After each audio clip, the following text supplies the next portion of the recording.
Hello, everybody. Welcome to another episode of the Thriving Adoptees podcast. So today I'm delighted to be joined by Celestina. Celestina, welcome to the show. Thank you for making time for us today. Looking forward to a great conversation. Thank you. Yeah. Same here. Appreciate your invitation. Great. So could you introduce yourself to the listeners, please, Celestina? Hello, everyone. I am Eileen Celestina Garcia. I go by Celestina. I am the daughter of Leroy and Gloria Garcia here in New Mexico. We are 12th generation New Mexicans. I'm the granddaughter of Fidel and Celestina Cisneros and Pablo and Veronica Garcia. I am the niece of 22 aunts and uncles, minus their spouses, the cousin to over 500 cousins here in New Mexico, and the mom to Leoncio Zen Alexander Adams, and the auntie of Andres Garcia. I introduced myself that way. That is one of the ways that our elders have taught me as I've been growing up and doing work with community. It's a way for us to be able to share our lineage, our culture, and also recognize and represent the people who have helped us to become who we are today. So I say thank you from my family for this opportunity, Simon, to be able to share the stuff that comes from New Mexico. Fantastic. Superb. So that is that is a totally unique way of introducing yourself. Yeah, I love that. I think just popped into my head. Have you heard of a guy called Don Miguel Ruiz? Have you heard of him? Don Miguel? I have, yes. I've read his books, and we've actually used them within my leadership program.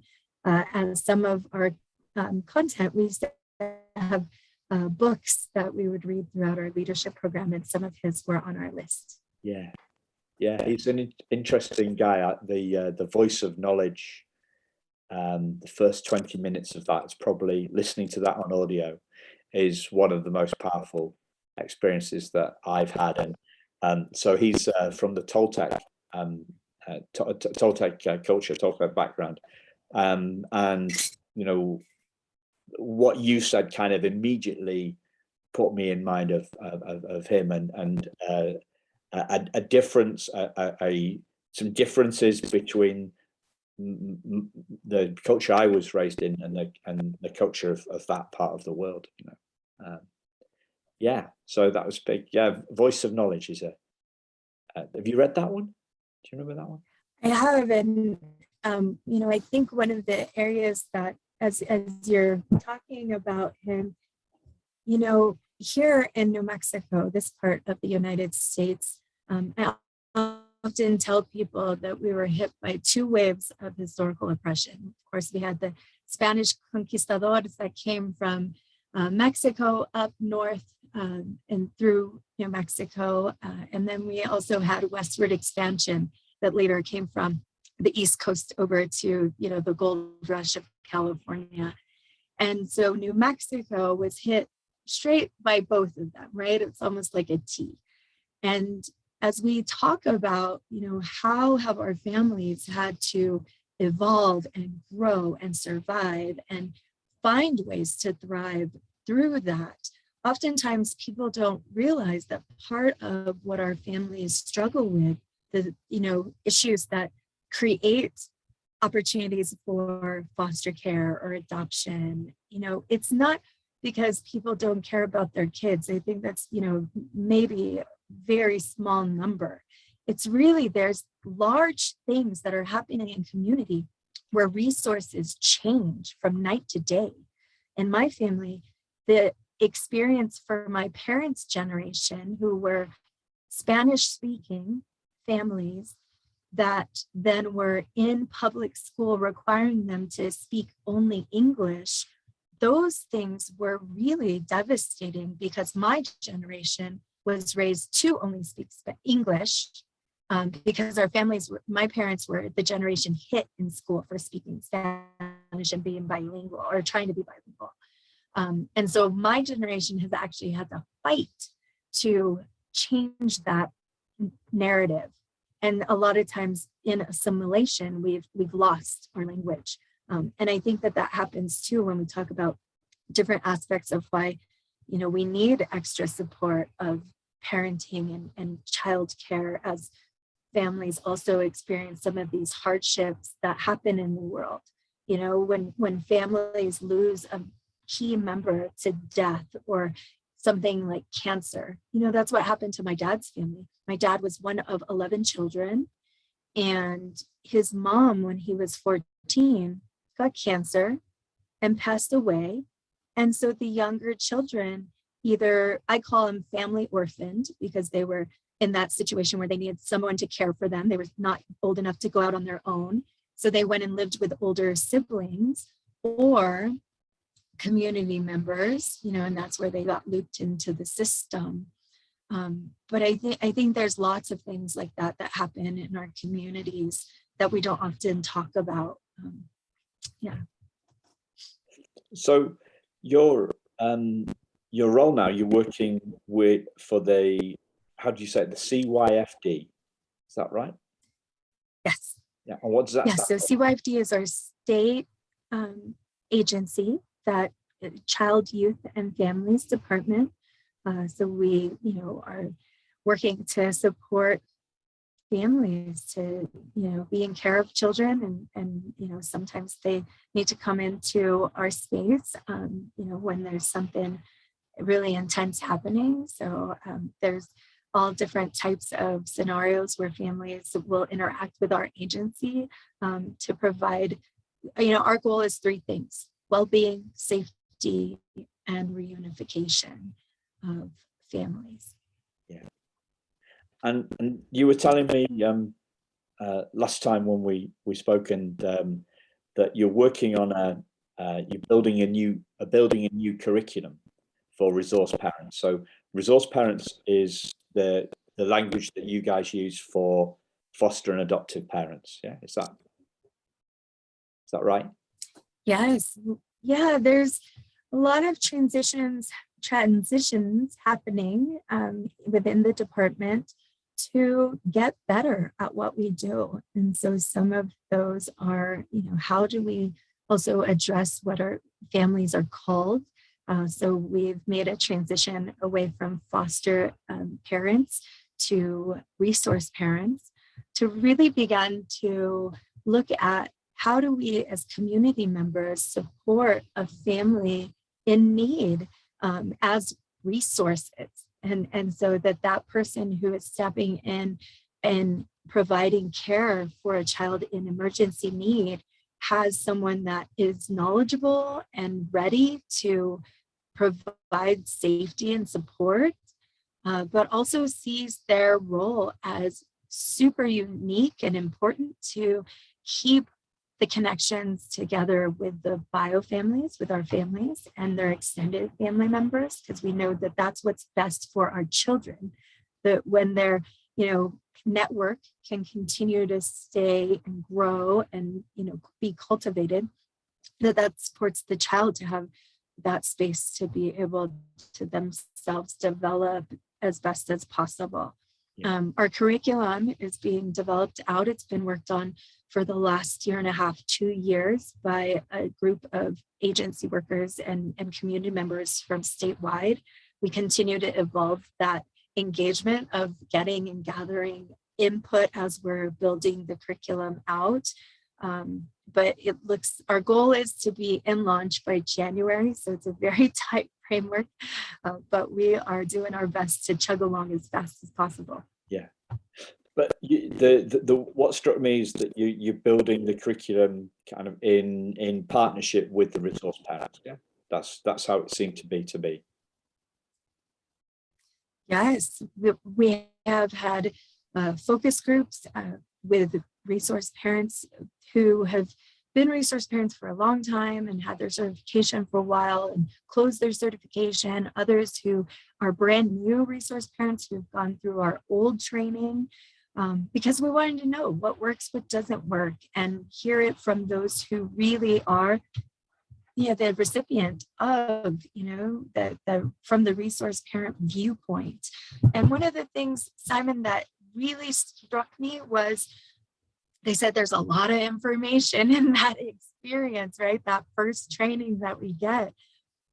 And yet still, we don't feel so prepared for the first placement. And so one of the things that we're doing is to really look at, okay, what then supports feeling basic prepared? Because we know experience is always going to be what prepares us the most in life, right? But what are the foundational things that any resource parent who is saying yes to accept a placement from a child that's going to go to their home, what do they need to know? What do they need to be prepared with so that we can support them in that way? And I think that that's such a foundational piece, because it's true. You can have all kinds of information, but if that doesn't really support in that initial placement moment, then we've missed the mark.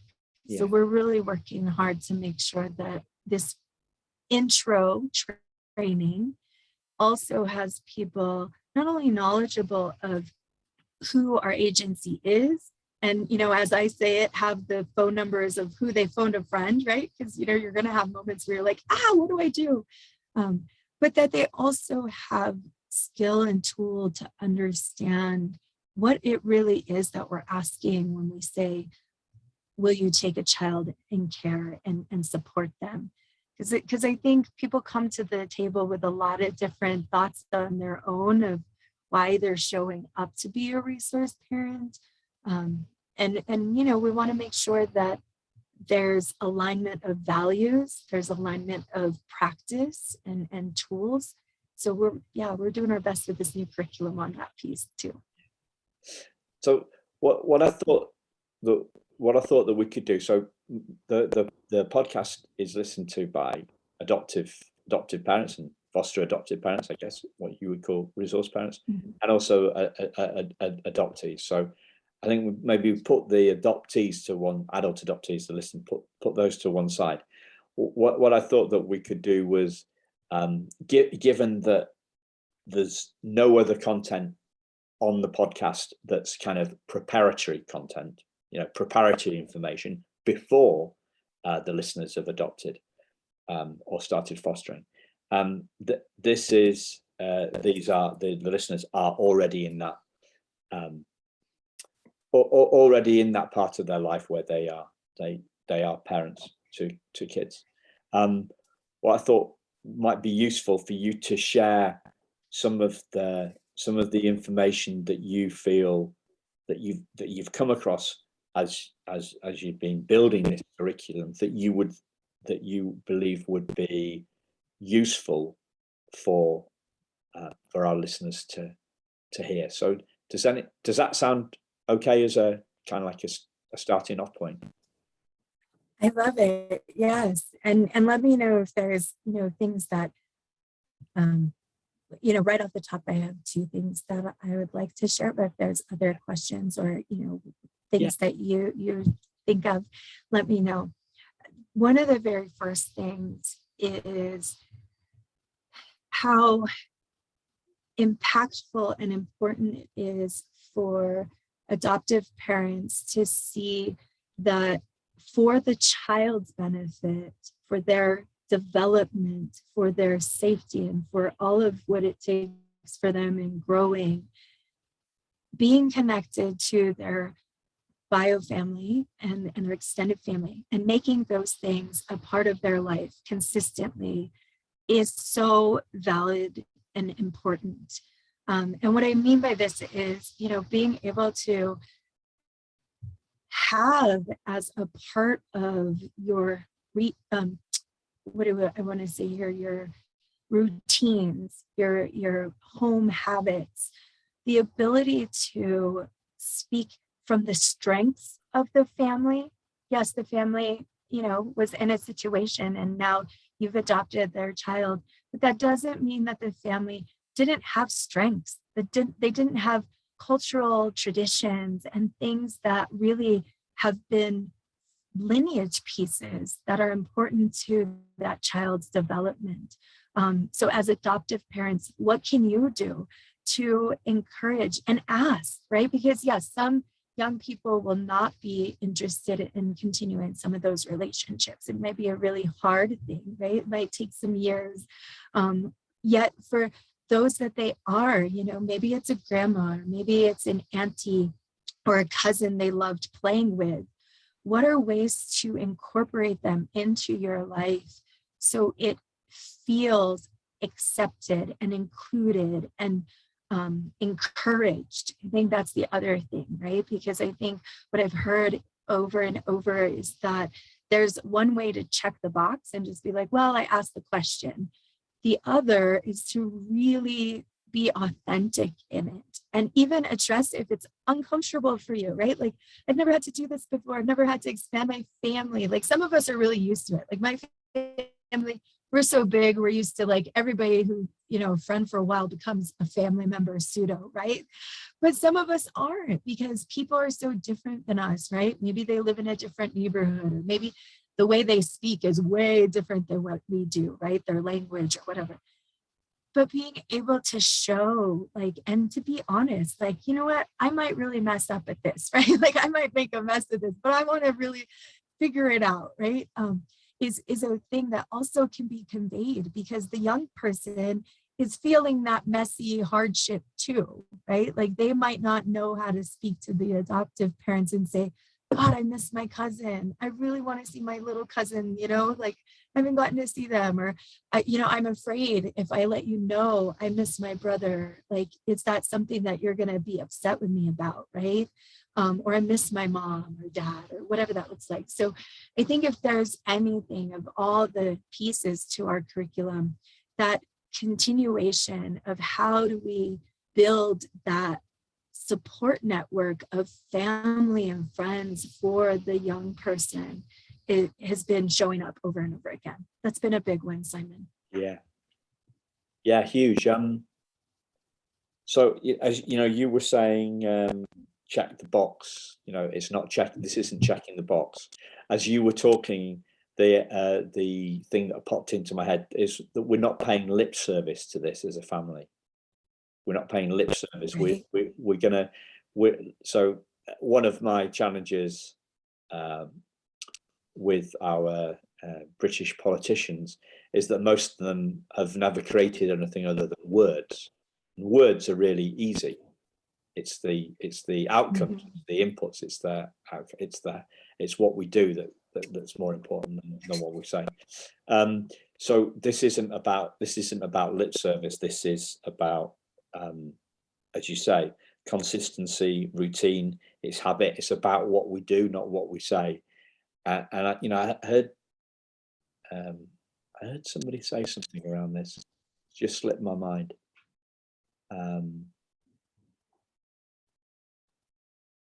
It's like we don't follow liars. We don't follow hypocrites.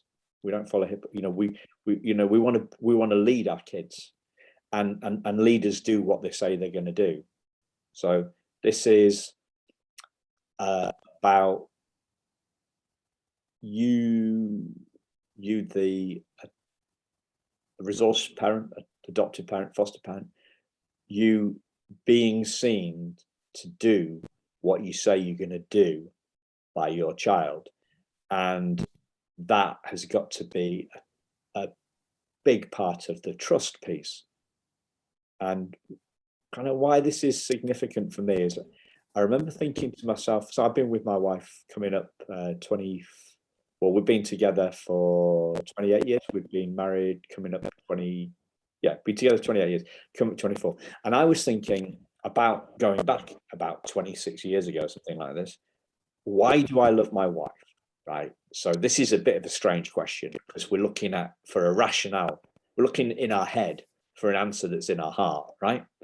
And the only thing that I could come up with from a rational point of view, or not the only thing, the first thing that came up, I hope she doesn't listen to this, was that she does what she says she's going to do.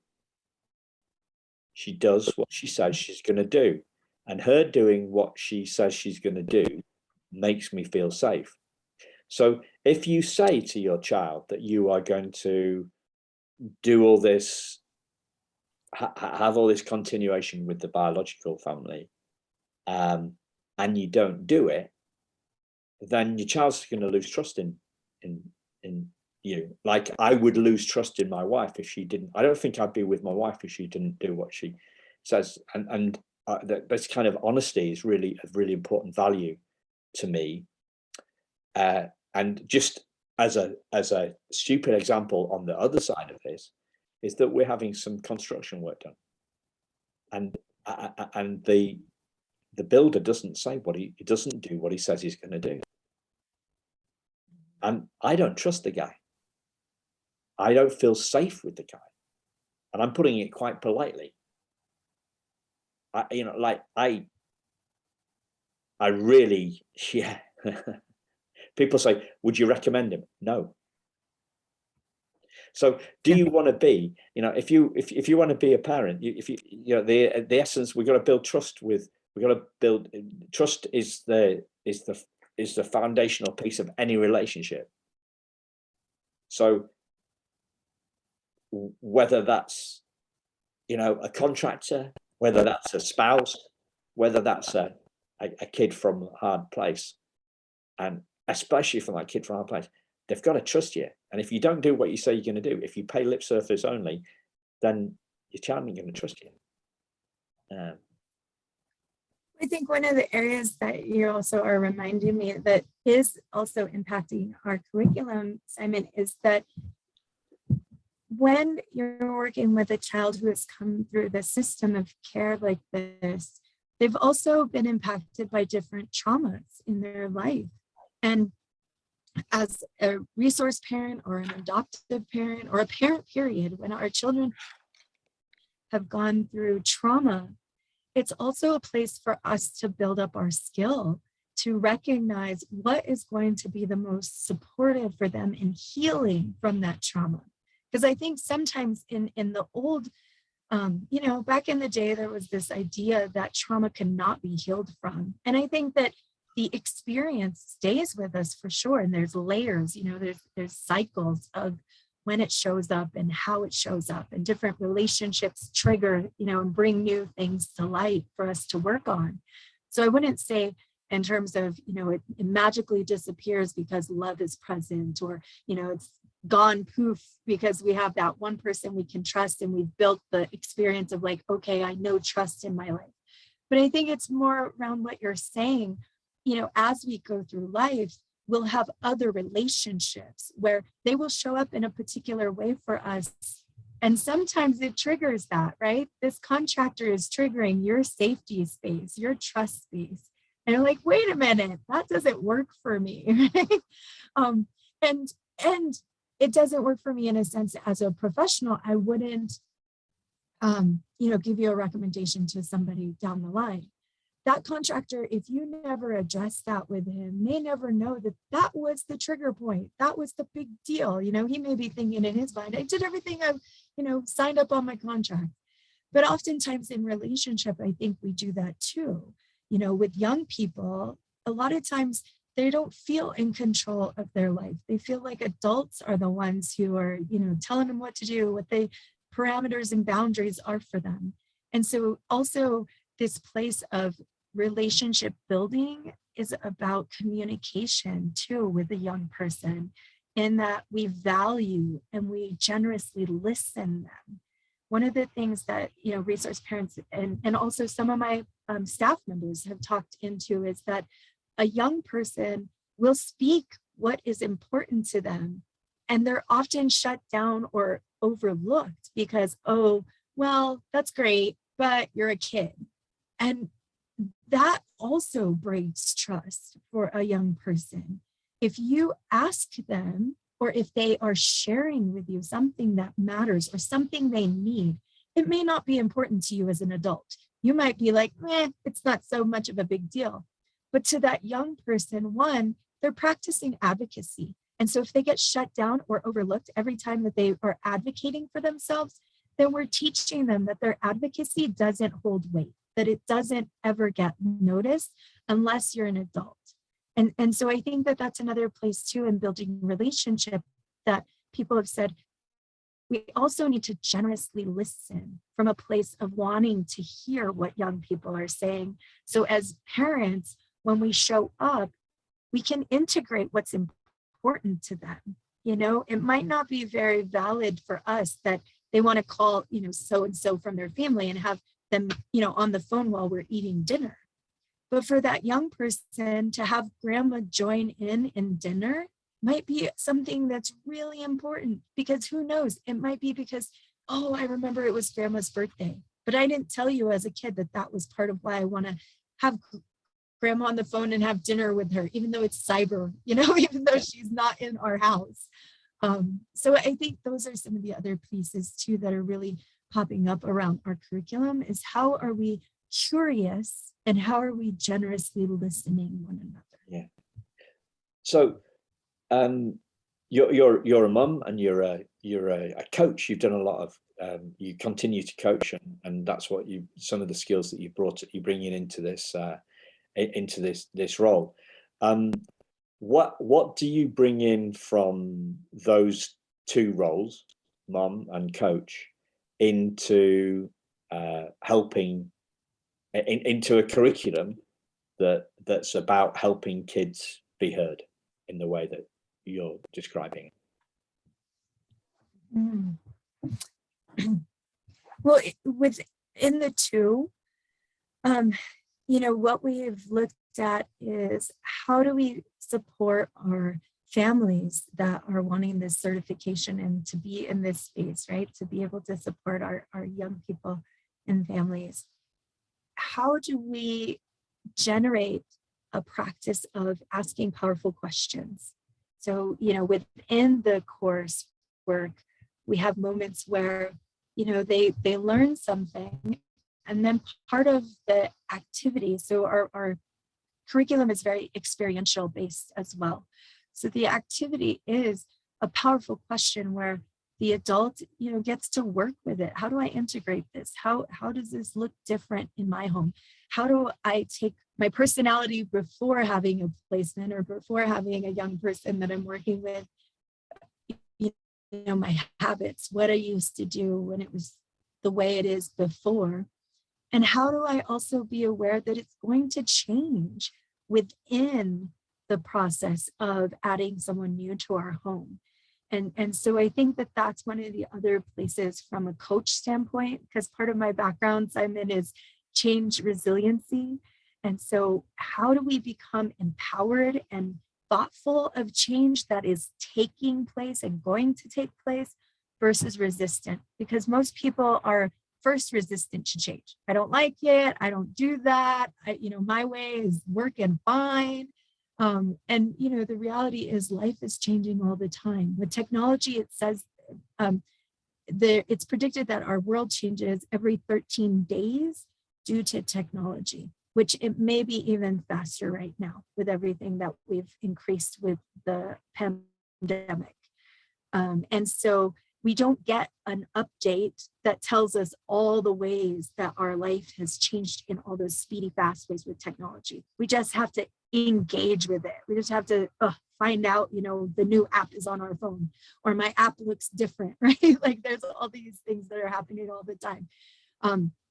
So I think that's the other piece that really my space as being a mom and a coach, as well as just recognizing that our families are going through so much change, and it's an emergency state of change, right? That how do we begin to look at change from a way of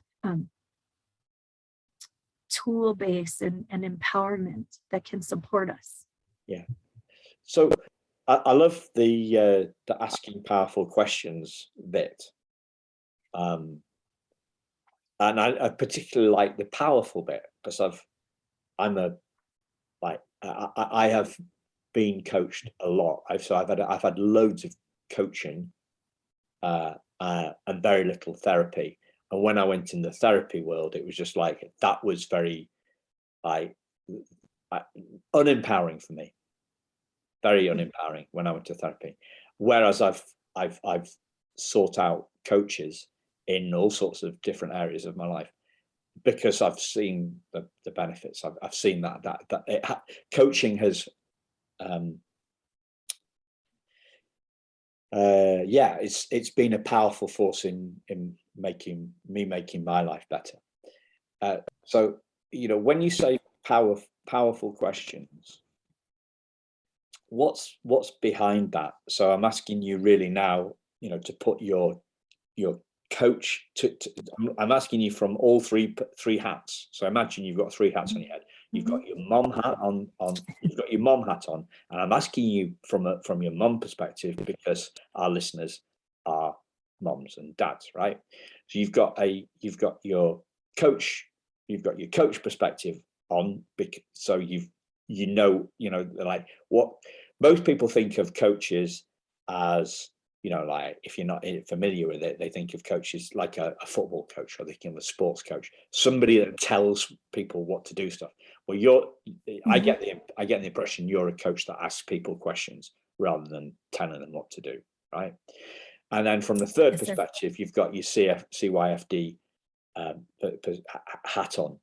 So if you combine all those hats, you know, a listener to the show who is thinking, yeah, I like this idea of asking powerful questions to understand what's going on with my child. I like the idea of asking powerful questions to build trust with my child. What could you share, given we're having a discussion? You're not coaching me. We're not doing a role play about what coaching could be. What could you share with an adoptive parent wanting to ask powerful questions? Oh, I love this. Thank you, Simon. So, and just for your listeners to also know, I've been a kinship placement as well. So one of the other hats that, you know, I come into this space with is at a time, there was a time when I also took in my 4 nieces and nephews, that 2 of them were in 2nd grade. No, 1 was in 2nd grade, 2 were in 3rd grade, and 1 was in 6th grade, right? Wow. And they lived with me for a time period of 3 months. So that was also a part of me learning part of this role, right? But I would say the one thing about powerful questions is an authentic curiosity. And so sometimes, so as a coach, Simon's shared with you, I'm a coach, I'm an ontological coach. So our ontology is the state of being, and being curious about how a person is being. And so noticing, being aware, being conscious, being present is a part of this process. So, you know, it would be, if you're working, you know, you're spending an afternoon with your young person, you know, I've noticed blah, blah, blah. I'm curious about that. Could you tell me more? Right. So a powerful question doesn't have to be a whole bunch of words necessarily. I find some of the most powerful are, tell me more about that. And then be quiet as an adult, close your mouth and like zip the lip, right? And let them talk. And at first it may be very awkward, right? At first they might be like, why are you asking me? Like, oh my gosh, do I trust that this is real? Because usually you're just telling me what to do, right? And it'll, you know, you'll notice it. And then you'll be, no, I really, come sit with me. I'm curious, or, you know, at the coffee table, or, you know, I do it in the car with my son, right? As we're driving around everywhere. And when you're quiet, and then you get to that awkward quiet, like it's been about 30 seconds. I think between 20 and 30 seconds is about an adult threshold for comfort in quiet. Take a drink of water.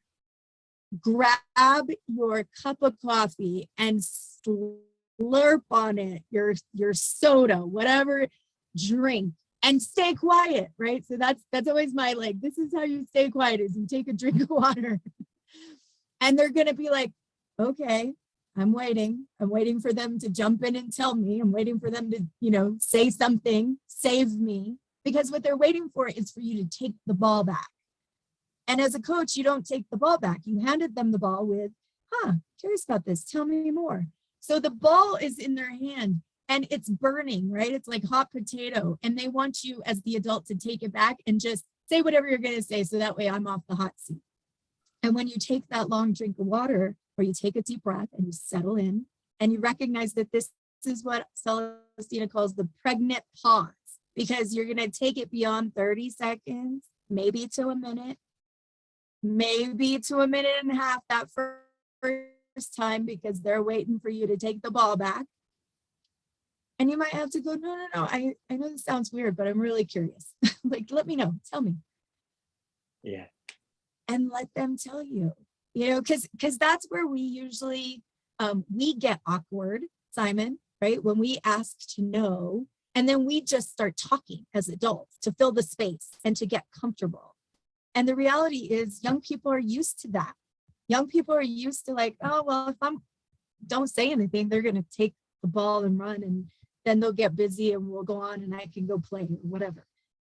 And when we're talking and really wanting to know what's in their heart and what's on their mind or what's really coming up for them, sometimes it takes time for people to trust and to let that go, or for them to wait. Okay, so you're asking me about my test.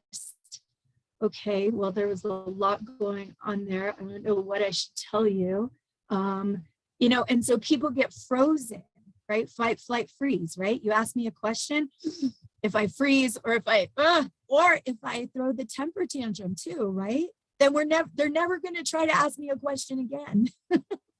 So we also have those kind of like, let me save and keep myself comfortable. So as a coach, as you get into it, maybe you don't, have it be like a 20-minute session, but be consistent in it. That's the other part that I think I mentioned earlier, is be consistent in your curiosity. I think one of the things, for me is I ask my son, what's your intention for the day? And I want to know from his heart, how does he want to show up being? So we've done this since he was 4 years old, I think, as he started going into school. And, now when I ask him, what's your intention for today? He says things like, to be wise, to be kind, and to be a generous listener. Or he'll say like, I don't know, be great with my friends, or play, or, he always gives 3. And then he'll be like, Mom, what's yours? Okay, let me see. For today, how am I showing up? What's my intention? Okay, I got a lot going on. I got a call with Simon today. I got, okay.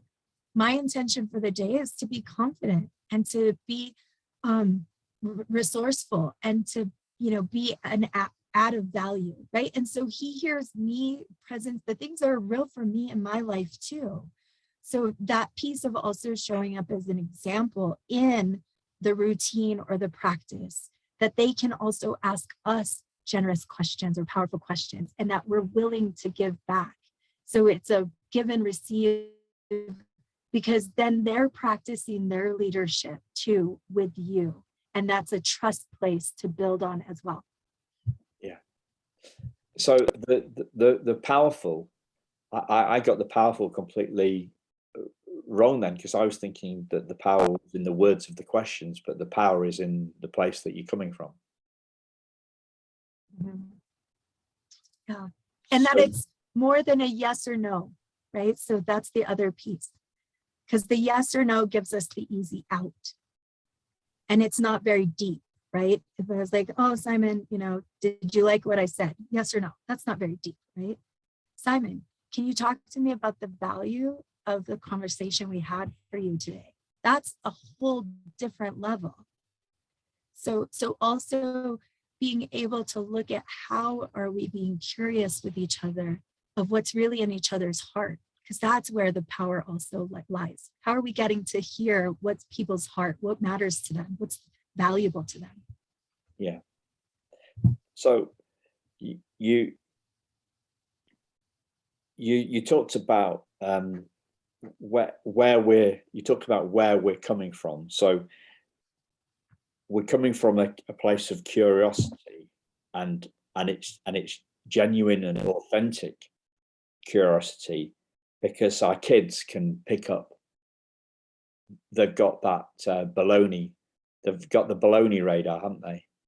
In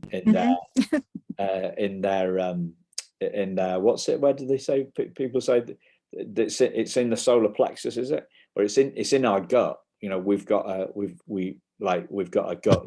gut feel for whether somebody's coming from a genuine place or not.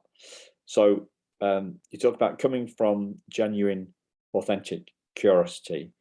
You've talked about, and I guess coming from a place of security as well, that we're coming from stable grounding, where we're okay with whatever the child says. We're not going to be triggered by their response. We're stable in our space, and our foundations are firm. You've talked about the nature of the questions, that they are deep rather than shallow, and open rather than closed. And you've talked about being sufficiently secure to wait for the answer. Is there anything else that you want to add on that? Because I think this is a real rich part of our conversation. I'm thinking about, those that I've trained. So anyone listening, I've been a classroom teacher professionally. I've worked in social justice efforts since I was a kid, and also transformational training. I had a center here in New Mexico for 9 years that I founded and ran.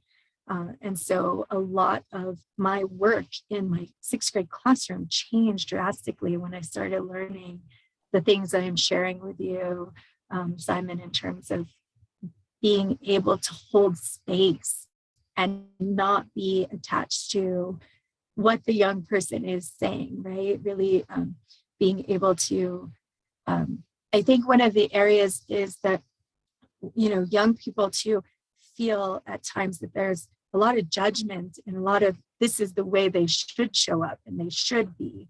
And so to share their authentic self sometimes is, in that vulnerable place, is sometimes very scary and very not something maybe that, adults want to really hear.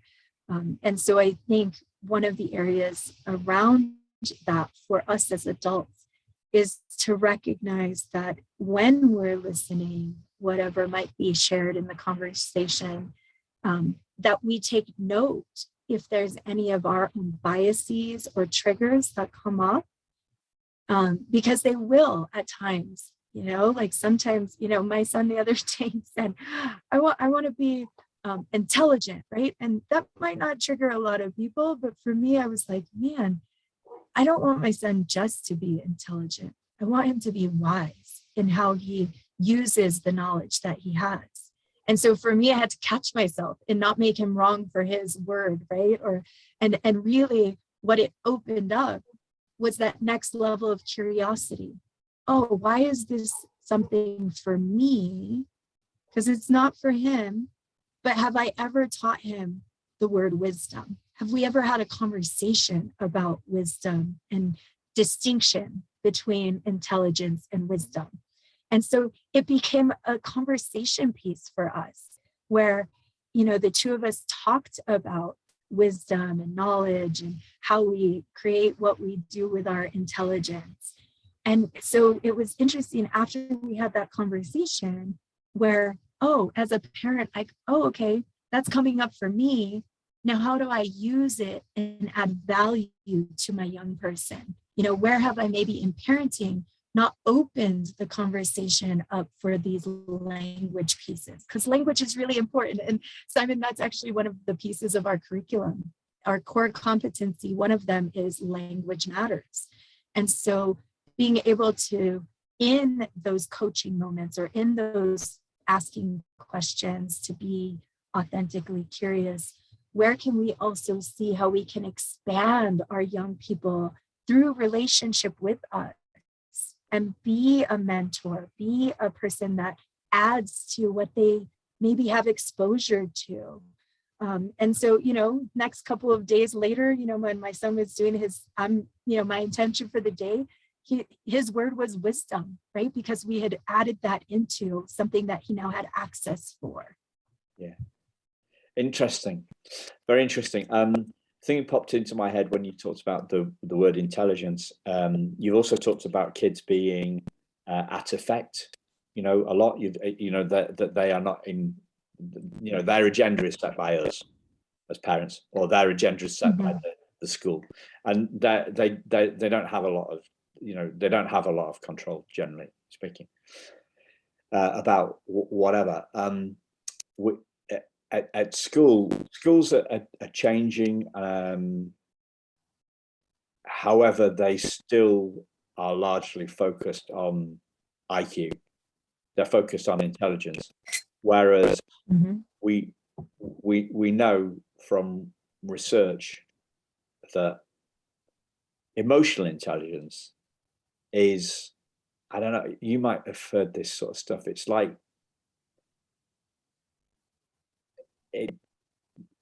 people's success in life, and it depends, success in life and success in careers, and it depends where their career is to a certain extent. So the success of a statistician compared to the success of, say, a coach, it varies, but the IQ is something, I don't know, it's something like, I think it was 5%. 5% of success is IQ, and 40% is EQ, or something nuts like that, where it's like 8 times more important, or 10 times more important.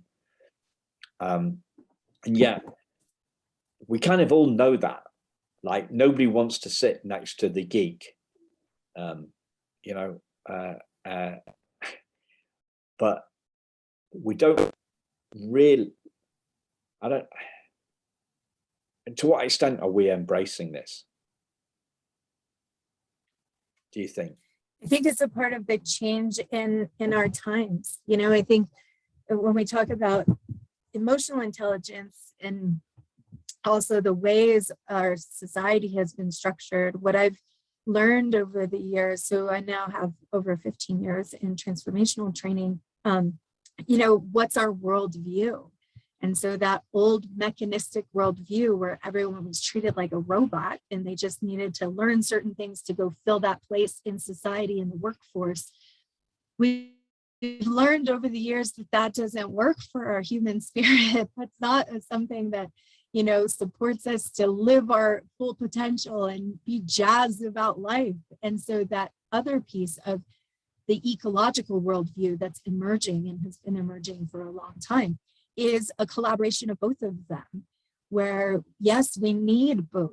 You need children to look both ways before they cross the street. That's a hard skill. We need that. So we don't want to do away with the pieces of hard skill learning that are valuable to us, and the incorporation of the other pieces that also are vital for us to be able to have capacity for learning, which is the EI stuff. For us to be able to learn geometry, our emotional intelligence pieces also need to be in motion and in the works. So I think that over time, what I've seen is it's developing, there's evolution around it. Is there still pushback and resistance for the old way? Absolutely. But I think there's a lot changing within our society, especially now with access to so much information that's happening. And I think, to your point, that we've talked a little bit about young people being able to contribute and speak into their needs and be a part of collaborating with adults. I think before there was this idea that young people didn't care about those things or didn't have an opinion about those things. And I think really it's work. So I don't think adults wanted to do it. It's when you sit down and you're like, okay, we're going to plan the meals for the week. It's more work when you have a 5-year-old and a 13-year-old giving contribution, right? It gets messy. You have to, okay, how do we, everybody align somehow. So it calls us as adults up on our game of having the tool to also build relationship and conversation, as opposed to I'm the mom and I just plan out what dinner meals are and boom, it's easy, not a big deal. And then they eat or they don't eat, right? That's like old school.